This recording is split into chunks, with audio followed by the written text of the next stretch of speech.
This episode of the Long Run Podcast is sponsored by Skechers.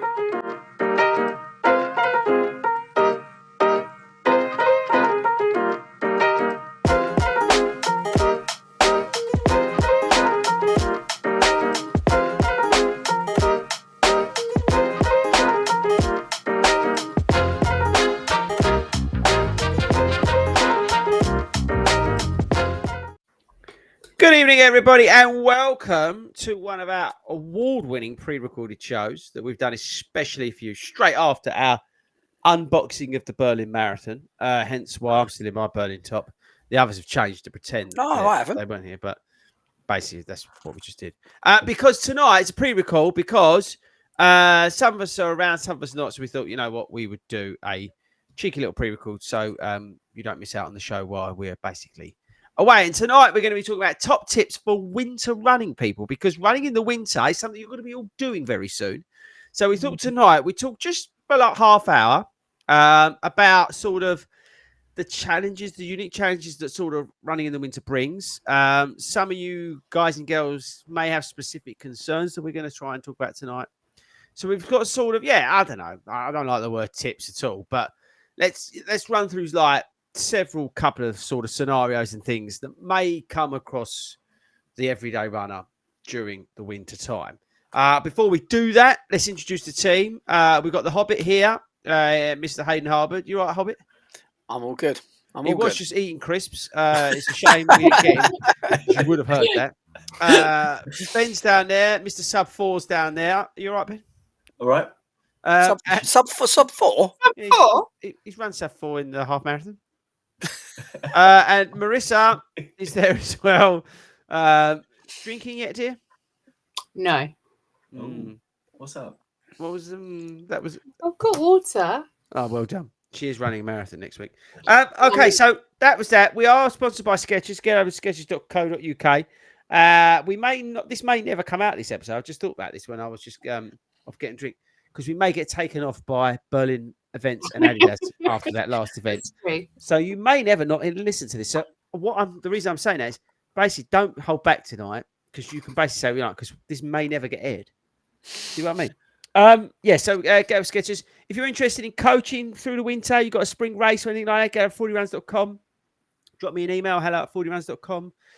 You could be like Ben and run a sub 3 hour marathon and a PB at every other distance through my coaching because I'm awesome. So if you want to get involved in that, then do it. All you need to do, by the way, is just sign up for his coaching. Yeah, just basically, it should be mandatory. It's I didn't know if you know this. Guaranteed. But in January in Malta, it's going to be law that if you run, you use our coaching app. Did you know that? Oh, right. Yeah, no, I knew. Obviously, it's compulsory that you listen to the show, but I didn't realise it actually had to use the app. Yeah, no, that's fair. Makes sense, doesn't it? Because of the success that Ben had. And what else do I need to plug? Anything else, Ben? How about if you are looking for fueling for one of your marathons? Where would you go? Ben, any ideas? I'd probably go into Kendall Mint Company. Don't use what Simon did, by the way. So everybody, just so you know, Simon was sick at the Berlin Marathon. He was using SIS. You're so harsh. It was just true. He was using SIS. And there was SICK. SICK they should be called. He was genuinely sick. He was using SIS gels. I'm not making that up. I don't have a reason to make that up. So if you don't want to be sick during a marathon, use Kendall. Use the code 40 runs. Marissa, if you wanted a pair of trainers, where would you go? Start Fitness. Is there a code kicking around, Hayden? Yeah, 40 runs. There we go. You're welcome, everybody. Now, believe it or not, this is an award-winning show, which may surprise some of you. So I want you all to go into the reviews, and I want you to leave us nice reviews. You can leave us horrible ones, but we just won't read them out. But we want you to leave nice reviews. And also, if you're watching this on the YouTube channel, you need to subscribe to this YouTube channel because we're trying to get to 22 million subscribers. Because, Ben, at 22 million subscribers, what am I going to do? Cause chaos. I'm naming and shaming. Yeah, that's what we're worried about. I'm taking everybody down with me. I'm probably just going to turn off at 22 million. I'm just going to turn the channel off. I'm going to take everybody out. All the dirty secrets I know about all these people, they're all going down. But you've got to get me to 22 million subscribers. Right, I think that's it. Should we talk about winter running? Bit an idea. How much let's say out of 10, 10 being like you're with me, so that's totally awesome, and 1 being you've got to do the Berlin Marathon again. 1 to 10, how much do you enjoy winter running versus summer running, Hayden? Oh. On the scale, I'll go- on my scale. I'll go 4. So you're probably maybe getting a place in the Berlin Marathon, but you're not sure yet. If I need to go around again for 6 hours, then yeah, Yeah. that's what I said. Okay, so you're not overly fussed. Marissa, how would you rate your a sort of motivation for winter running versus summer running on my scale? I would go probably a 5. I'm not really bothered either way. Okay, I don't like so you're being not too hot, fussed. and I don't like being too cold. So Okay, And she you don't doesn't like running. Yeah, I was gonna say, there is that as well. true. Yeah. So walking about in the winter, she's about 5. I'm glad I'm not in the show. Ben, out of 10 for you, winter running? I'd probably go 6.5. I think I slightly prefer winter running than summer, but only just. Okay. I'm about 3. I like summer training a lot. It's hard, it's challenging because it's hot, but I like that. But I also like the fact that I don't have to wear 20,000 layers. I probably don't need to wear 20,000 layers just as summer was. But I do love, this might sound a bit weird, but I do love a cold winter morning Frosty. when I'm marathon training with my mates around Hartham Common. I Yep. do really, really, really, really love that. When it's that blue sky, you know, we're bloody freezing, but we're out there doing 20 miles with your mates. I don't know. And that frost is, I don't know, something quite poetic. And satisfying. Yeah, something epic about that. I really like it. You know, you get out of the car and you're like, and it takes you like a lap of Hartham to warm up. Just one lap. Yeah, it is. There's something magical about that, and the rest of it I couldn't care less about. But that's the one thing that I really do enjoy about it. So I think winter training, winter running, let's call it, because you don't have to be training for something, does throw up obstacles right at you. I think the first thing that everybody comes up is like, and I alluded to it. What should I wear for winter running? Like, I mean, it's obvious, but layering is obviously key, right? I mean, are you one of these people? Let's talk to Hayden, who wore a base layer in the Berlin Marathon. Hayden, how many layers do you go for when you're running in the winter? Yeah, I'll always go shorts. I'll always run in shorts no matter how cold it is. But then yeah, top half, base layer. I'll go t-shirt, a long sleeve. I'll go a jacket, bobble hat, gloves. Yeah, the full works. It's a pain in the arse. The worst thing about that, especially if you've only got like a 6 or 7K run, it can take you longer to get ready than it does do the bloody run. And Well, it that is depends who you are, doesn't it? yeah, it does. But just getting everything ready and getting it all on, it's just a palaver, isn't it? It really is. Yeah, I mean, layers, yeah, it is. That's one of the annoying things. I think I would say, by the way, in terms of like safety, make sure you're wearing like reflective gear, lights, and all that sort of stuff. I'm not just, you're all adults. So, make sure you do all that sort of stuff. We make it mandatory, for example, at our club nights that you wear a light. So make sure you are safe in that, look, guys. We don't want anybody getting hurt. But yeah, I think. What about you, Marissa, in terms of like clothing and stuff like that for winter? Are you sort of someone just sort of goes to t-shirt and just like cowboys up, or No, that's a no. No, I don't like being cold. But I've found over the last couple of years, too many layers is not good. Yeah. Because if you get sweaty and your bottom layer gets wet, you just end up freezing. Absolutely Correct. freezing. And that's not balance. good. You need a balance. And it's good to have layers that you can take off. So with zips and stuff that you can then tie around your waist. Yeah. If you get too hot, yeah.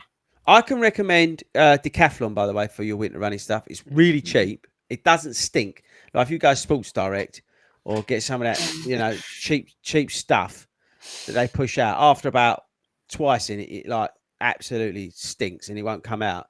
the decathlon stuff's really good. So if you're looking to some cheap, affordable clothing for winter running, some layers, mid layers and stuff like that, honestly, go and check out Decathlon. It's not And paid you're for. better off going thinner. Yeah, get these yeah.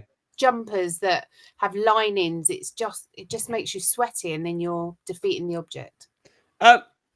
Moving on, I thought this was a good one because I'm not sure we do it.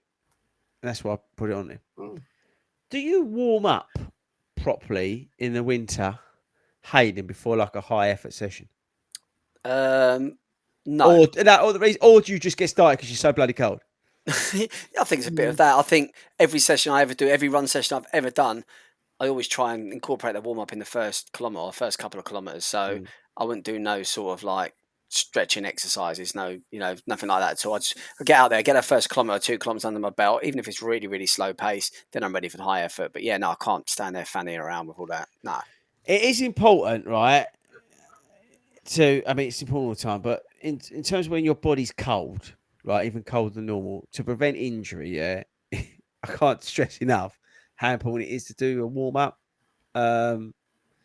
Just go on YouTube. It's real easy, but some form of dynamic movements and stuff like that. Especially if you're going into a high effort session, like it is really, really, really important because that's when you're likely to throw something, wrong. So make sure you do. And if it's on a long run as well, same thing. Start real easy and build that pace, over the first mile or two. But just I think it's something we neglect in terms of the winter time because we're just so cold. And you just want to get the thing done. You sort of turn up, whether it's club night, whatever. Or you just go out the front door. You're like, oh, and you don't warm up. But honestly, top tip, but just make sure you do one. Ben, in terms of over here in the UK, we're reasonably lucky. We tend to get a bad couple of weeks in terms of snow and things like that, and then it's done. But how do you deal with like ice and trickier sort of conditions in the winter time and getting your training runs done? Is there do you change like your footwear? Do you change where you run? Change, how do you deal with that sort of stuff? Yeah, I think you've really got to be more adaptable. I think during the winter it might be a case of kind of taking it inside and getting some of those, especially the speed sessions. You might, as much as we all hate the treadmill, to kind of do it. Actually, I'll bring it inside and do some on there, just purely from a safety aspect. I think from if we're going out and doing long runs and stuff like that, especially if there's snow or ice on the ground. It's picking that appropriate route where you're going to be able to almost get in the road and run in the road as opposed to on the pavement, because you'll tend to find that, but it needs to be a quiet residential road. I'm not talking. And you've got reflective and lights on. Absolutely. But, I'm not talking like an A road or don't run down the M25. I knew you were going to say that. But that's where it's adapting that route and making sure that there's, it's been gritted. It's the places that you can get out and kind of do it. So I think for me, I'll go along the canal. Tends to be all right if it's icy. But yeah, my top tip would be if you're doing those speed sessions, especially when there's ice on the ground, take them inside on the gym. The other thing I would try and do, again, it's money, so everyone's different, is maybe try and see if there's a track you can get onto. They tend to have a bit inside where you might be able to get changed and stuff. That's something to think about as well. A trim. Again, I appreciate it's money, and running is meant to be free. So it is tough. I think you've got to bear in mind also that some of the park run, maybe you're a big park run person, some of those might be not on because of the conditions. They've got your safety at heart, so don't get annoyed with people. Can I say how much of this discussion when we talk about summer versus winter running, as soon as you say the word winter running, how many of us actually straight away picture in our head like dark and being nighttime? Because it's just a natural thing for me. I suppose because I work all the time. So for me, as soon as it gets to winter, the worst thing about winter running isn't so much the temperature. It's the fact that all my training sessions during the week are going to be done at night and it's dark. At least in the summer, you've got that light. And I feel that psychologically is a massive, massive difference for me. It's just the minute you start talking about this conversation, I just have it in my head thinking summer, light running, winter is dark running. And that's not always the case because obviously some people in winter, they train during the day. Like you said, that description about the crisp morning on a Saturday, that's a nice thought. That's not. But if you said like that Saturday night we're going to go out, us as the boys, that same temperature, it's a bit like it's not going to be as nice. It's your Yeah. face as soon as you say winter. Your face It's just goes. horrible. Yeah, it's horrible. Yeah, I think he's not a 4. I think he's a Berlin 1. Do you think, leading on from there, do you think it's safe to run when the temperature's below freezing, Ben? Oh. Do I think it's safe to run? I think if you, I'm going to answer that with if you make the relevant adaptations, because I know you're going to follow up with what are the relevant adaptations. I don't know what adaptations means, but adjust it. You know, you've got to make those adjustments for the temperature you're running in. So, dressing appropriately. Not going for that ridiculous effort. Kind of pulling it back, things like that. But yeah, I don't think it's unsafe as long as you take the precautions. Hayden, Mr. Happy up there. I'm happy. I'm always happy. I just think I wouldn't say it's unsafe because you look at there's a few marathons in the world that I would love to do, and one of them is like I think it's in the Antarctic, and they got ones in ice. The ice one looks absolutely fantastic, and you're running it. I think it's about -8, -9. So I wouldn't say necessarily it's really unsafe. It's probably not advisable. Probably not as safe as it would be running at a decent temperature. But as you said before, it's about looking into it and making the race appropriate. What you wear being appropriate, being warmed up for it, like you said, being appropriate. And like when you finish as well, like that sounds funny. Like make sure, if you're coming straight home, obviously you're warming up and you get in the shower, whatever. But if you're like finishing in a car park at 8 o'clock in Harlem, make sure you've got like a nice change of clothes. Berlin poncho. Yeah, Berlin poncho that you paid 150 quid for. Or was it? No, there was poncho. There was jackets. But yeah, think about stuff like that. Yeah, I think you're right. I think it's just, you can, but just be prepared for it, right? How do you, and again, that sort of comes onto it, talking about sort of avoiding those cold-related injuries from running in the cold. It might sound funny, but like one extreme is like hypothermia. I'm not joking. You can, if you're a total idiot, you could end up with hypothermia. I don't know whether it was frostbite, but I've seen somebody whose like fingers have gone a worryingly colour in running in the winter because they ain't got gloves on, and it was like minus something or other. I mean, I think it's just common sense in terms of like keeping certain parts of your skin covered if it's that cold and things like that. We sell them. There's nothing to do with selling. You get them wherever you like, but we sell the snoods. It's the one bit of kit. I mean, I think it's the one bit of kit that every runner should have. Is one of these. What I'm talking about. Like these things. I'm holding it up on the camera. It doesn't help the podcast, but like the neck gaiter things. If you're in the US and they're like that material, but you put it around your neck so it traps the heat in like from your body. But you can also and better know this. I wear them up here to start the run when I'm cold. I'll put them up. If you've got that like biting wind chill like that with your hat, so you've got your eyes, and I'm always in sunglasses anyway because basically I'm hardcore. But like something like this, which you hardcore with his hat and his snood. Yeah, but I've never seen a cowboy wear a snood. Actually, I can send you a picture. They do wear neck gaiters. They do wear them in Montana. I'll leave that with you.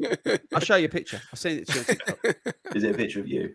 But yeah, I've got a picture. I think they're good because they keep your neck warm as well. Because a lot of people end up with neck problems because they don't cover their neck. That would make sense. Neck problems not covering if you don't cover your neck, yeah. But I think a lot of runners forget about their necks.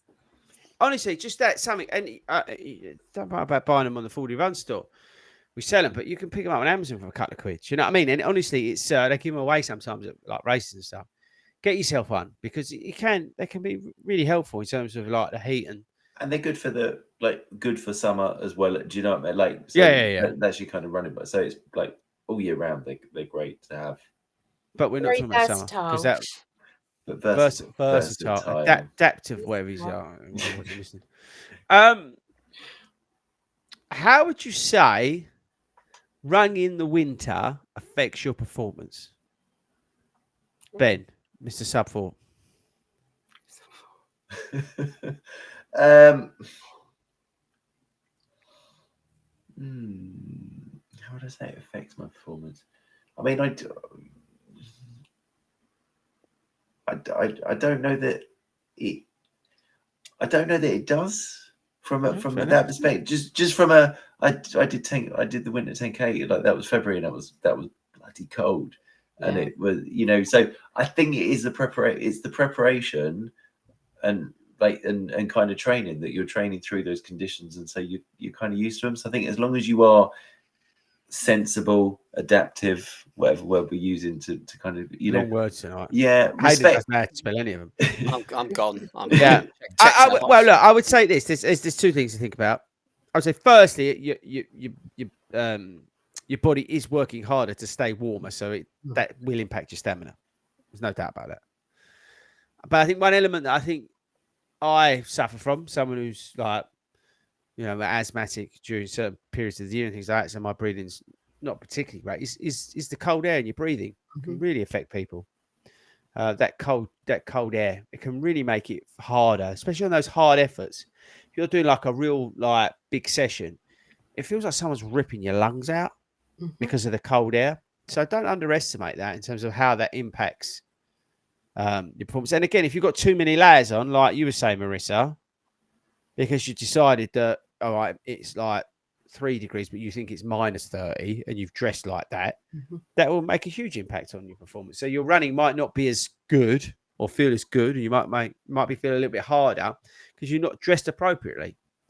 And a really good tip is, at the moment, if you're getting rid of clothes out of your wardrobe, keep some jumpers back for the start of races and then dump them at the start of the races.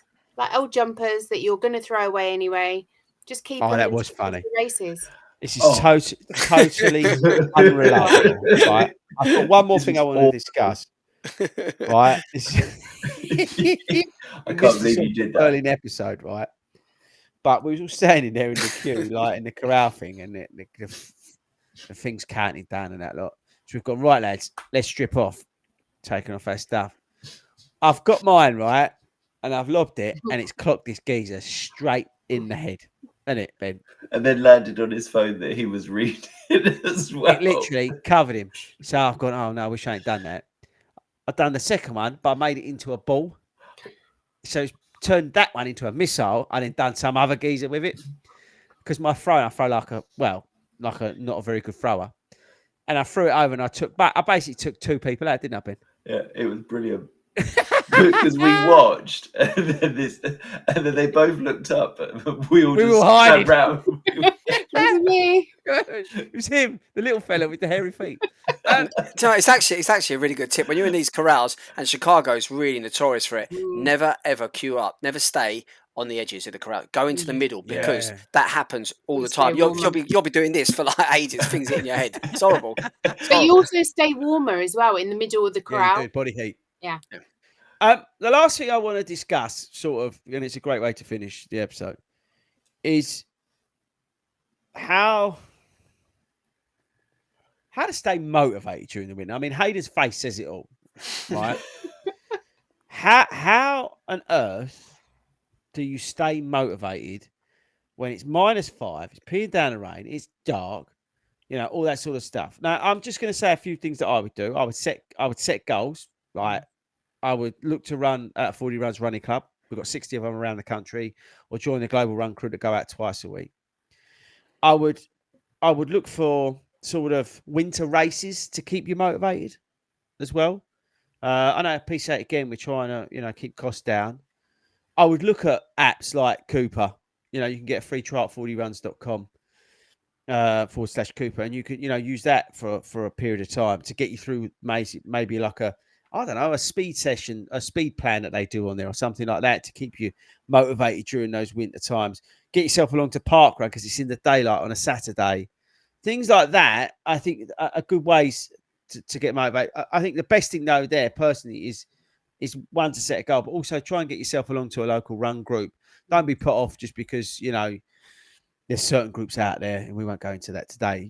There's similar sort of stuff to FORDY Runs out there in terms of making you feel welcome, and you don't have to run with the kids and be treated like a complete moron because you run over 10-minute miles. You know, there are other clubs out there.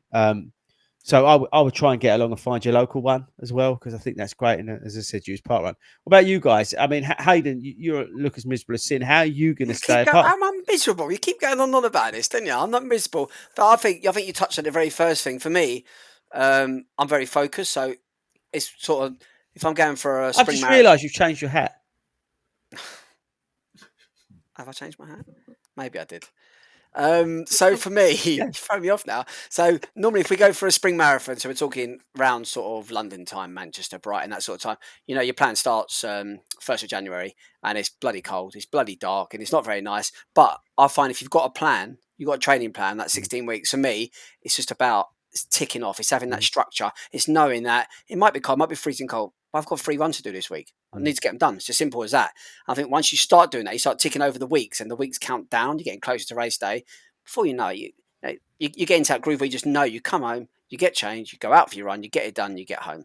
Rather than if you haven't got a plan or a target or a race, if you are just running for your own mental health and things like that, it's really, really hard to get motivated and think, I can't wait to get out tonight to ease my mind. I need a bit of headspace because it's cold out there and it's hard. But I think if you've got that final target, that final goal, you're working towards it and you're ticking them off as you go along. So for me, it's definitely a training plan. Yeah, it doesn't have to be a race. It can be like, I want to run for 60 minutes by the end of December. Yeah. You know, whatever it is. What about you, Marissa? How are you going to stay motivated this winter? Boston. Okay, so you've got a race that you've booked and you've got to train for it. So fair play. Yeah, that's exactly the example that we needed. What about you, Ben? As somebody who has just achieved an amazing goal of running a sub-4 marathon, what what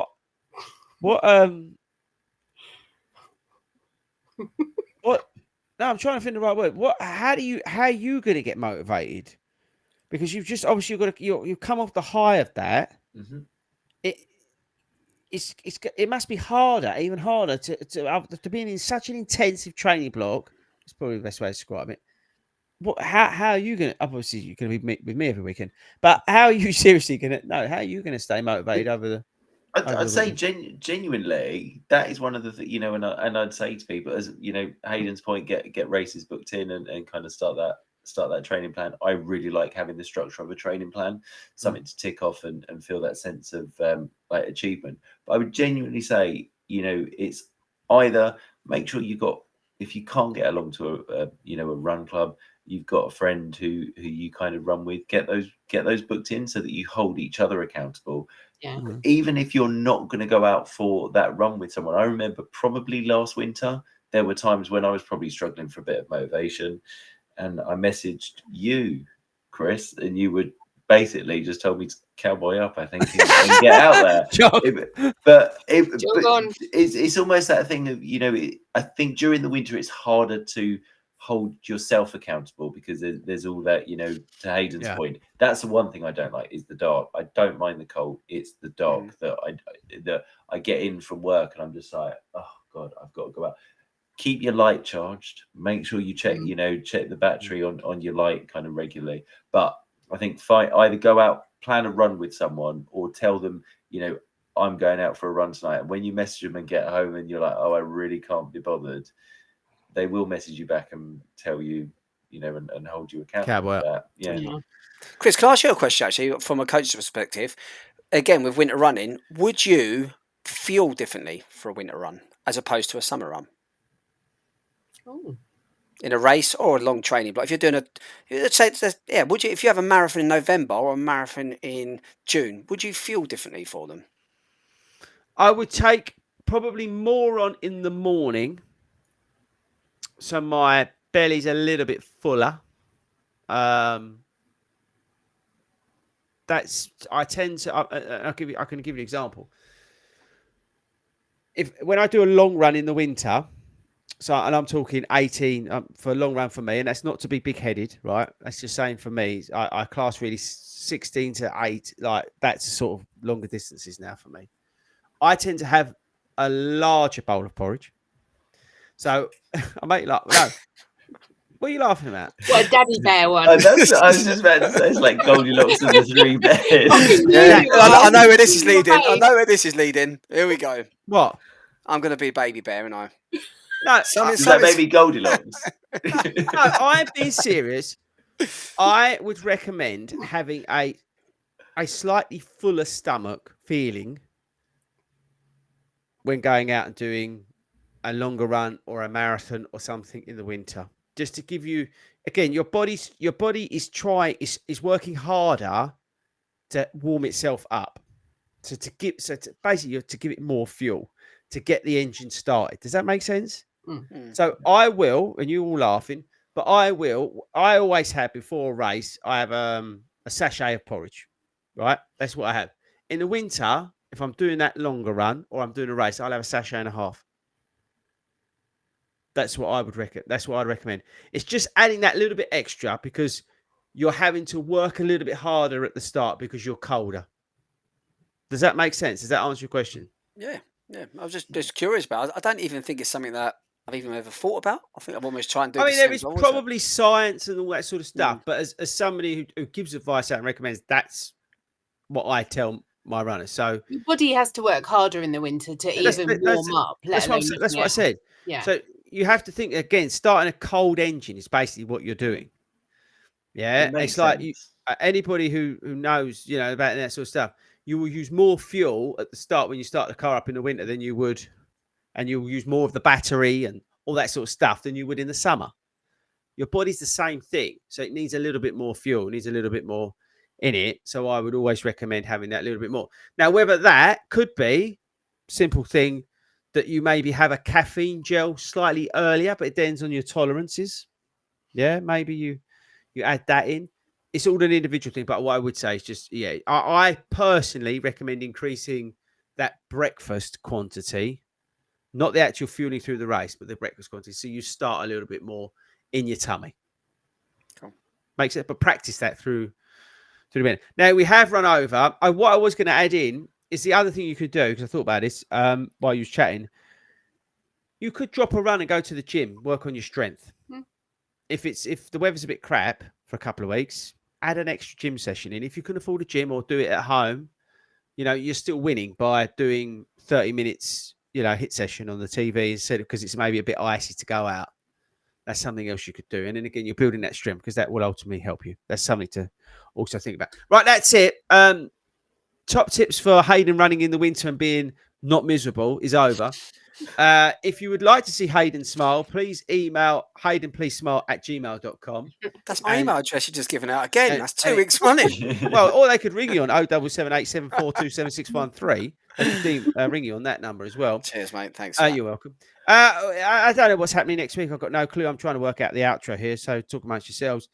We will be back live. Thanks to the team for joining us for this pre-record where we've really cheered Hayden up. And I think that's it. Where's the outro? Ben, take us out. Bye, boys.